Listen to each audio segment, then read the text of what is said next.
Mesdames, Messieurs, bonjour et merci de nous suivre partout dans le monde. Bienvenue à l'essentiel de l'actualité. Des combats violents se sont poursuivis ce jeudi entre l'armée congolaise appuyée par les Wazalendo et les rebelles du 1-23 dans les territoires de Lubero.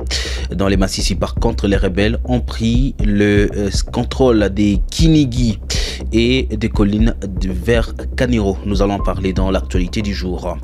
Le président Félix Antoine Tshisekedi a eu un tête-à-tête avec le président Joe Biden en Angola.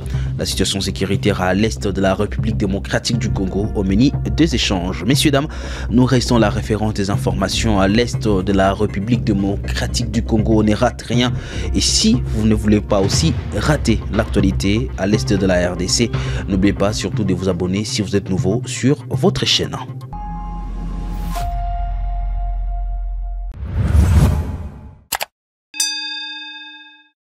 On commence d'abord par la situation sur les lignes des fronts. Des affrontements ont été enregistrés depuis le matin du jeudi 5 décembre dans l'est de la République démocratique du Congo entre l'armée congolaise appuyée par le Wazalendo et les rebelles du 1-23 soutenus par le Rwanda. Ces combats d'une grande intensité sont enregistrés sur Kassé et Matembe en territoire de Lubero, Nord Kivu, où des renforts du 1-23 sont signalés. Des détails avec ces reportages signés Kivu Morning Post.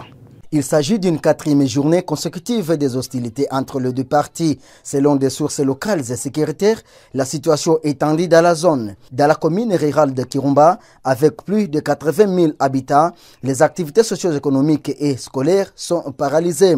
Des détonations en armes lourdes et légères continuent à se faire attendre dans l'agglomération, vu les combats aux alentours. Une bombe venant des lignes de front est tombée autour de la cité sans faire de victimes selon les habitants à Kivu Morning Post. Hier mercredi, l'armée appuyée par les résistants patriotes avait réussi à prendre une partie des villages de Miowe et Kassé. D'autres combats sont enregistrés dans le parc national de Virunga, au nord de Goma, au niveau de Kalake, selon les sources de la société civile à Kivu Morning Post. Ces affrontements interviennent alors que les deux parties étaient censées respecter le cessez-le-feu décrété dans le cadre du processus de paix de Luanda. Le chef de l'État congolais et son homologue rwandais sont attendus le 15 décembre prochain à Luanda pour un sommet dans le cadre du processus de paix, l'égide du président angolais Joao Lourenço.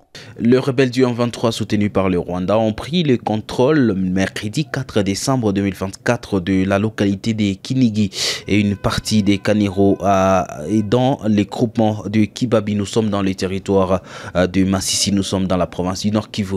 Des détails avec Faustine Binja. La chute de ces localités est intervenue après des violents combats entre ces rebelles et les combattants Wazalendo. Il y a la peur au ventre ici à Kaniro.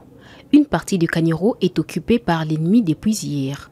Le 1-23 a pris le contrôle des collines des Kinigi et Tchugi. Toute la chaîne des montagnes qui s'étend jusqu'à Kaniro, a déclaré à Kivu Morning Post un membre de la société civile de Kaniro sous couvert d'anonymat. Lundi et mardi, des combats ont été enregistrés dans plusieurs localités du territoire de Massissi entre le Wazalendo et le 1-23. Ces jeudis, d'autres combats ont été enregistrés à Kalake, dans les territoires de Nyiragongo, derrière le volcan Nyiragongo, selon la société civile locale. Depuis le début de la semaine, les combats font rage entre l'armée congolaise et les rebelles du 1-23, malgré les cessez-le-feu décrétés depuis août par les processus de Luanda. Le commandant de la 3e zone de défense, le lieutenant-général Mbangu Machita Marcel, poursuit sa visite d'inspection et de commandement dans la province du Haut-Ouélé hier mercredi 4 décembre, accompagné du commandant de la 32e régiment militaire et du commandant du secteur opérationnel Ouélé de la 3205e régiment. Il a visité une base de l'armée congolaise à Niangara. Pour plus de détails, je vous propose d'ailleurs de suivre ce reportage des forces armées de la République démocratique du Congo rendu par le major Nestor Avundisa, coordonnateur SIFA de la 33e zone de défense des forces armées de la République démocratique du Congo.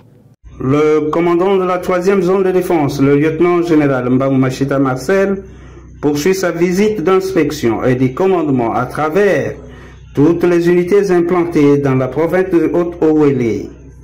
C'est ce mercredi 4 décembre 2024 à 11h07 locale que la délégation conduite par les commandants de la 3e zone de défense a quitté Isiro, chef-lieu de cette province, pour se rendre à Niangara, au centre d'Afrique et du Congo, en passant par la cité de Ganga, chef-lieu du secteur qui porte le même nom.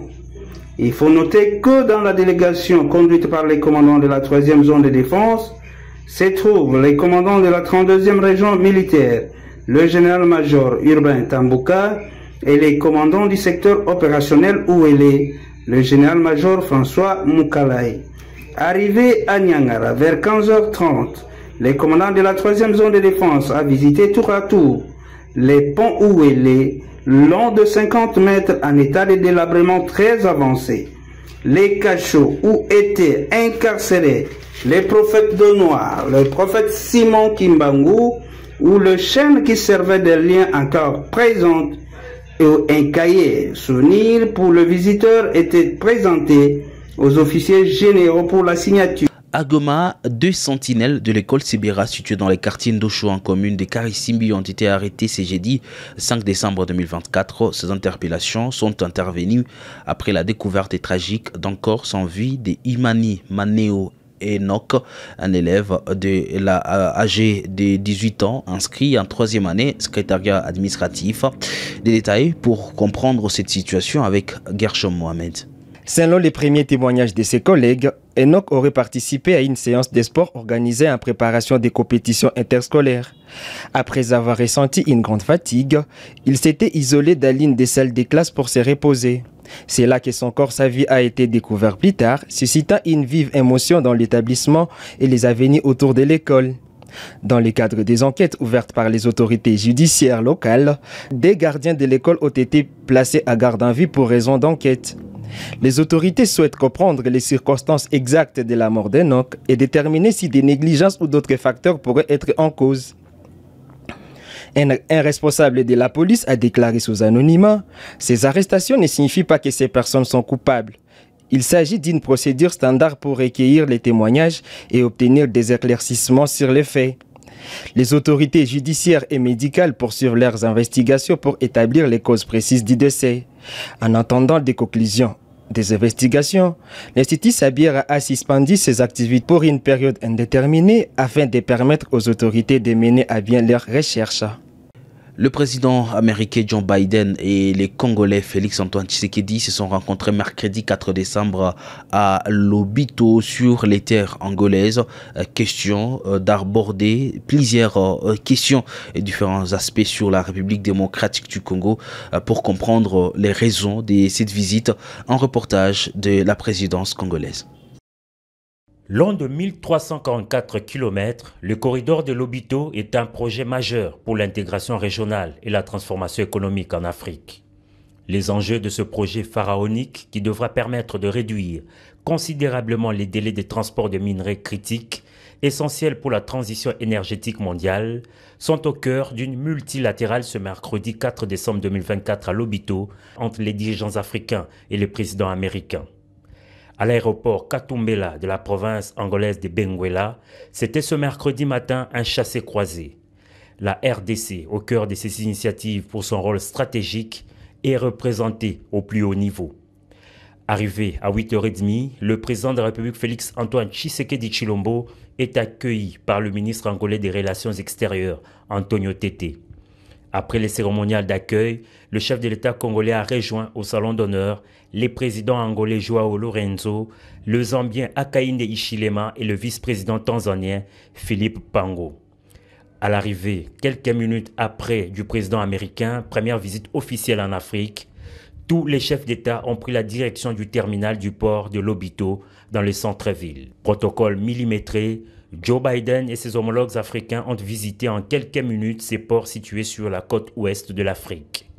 Brève visite sanctionnée par une photo de famille. Et le point culminant, c'est à l'usine de transformation alimentaire du groupe Carino.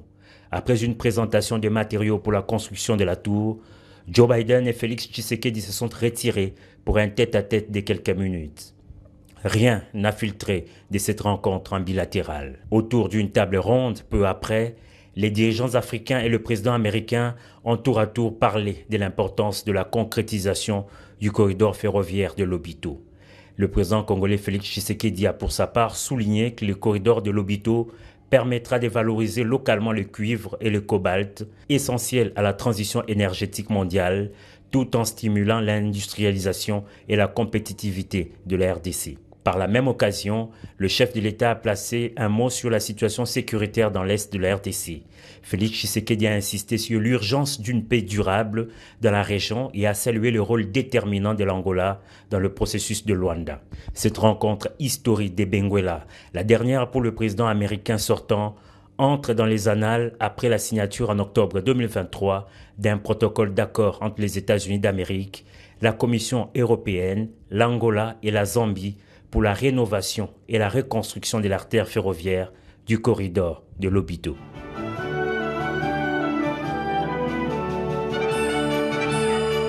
Et ça sera tout pour les résumés de l'actualité de ce jeudi 5 décembre 2024. Messieurs, dames, merci à vous de l'avoir suivi.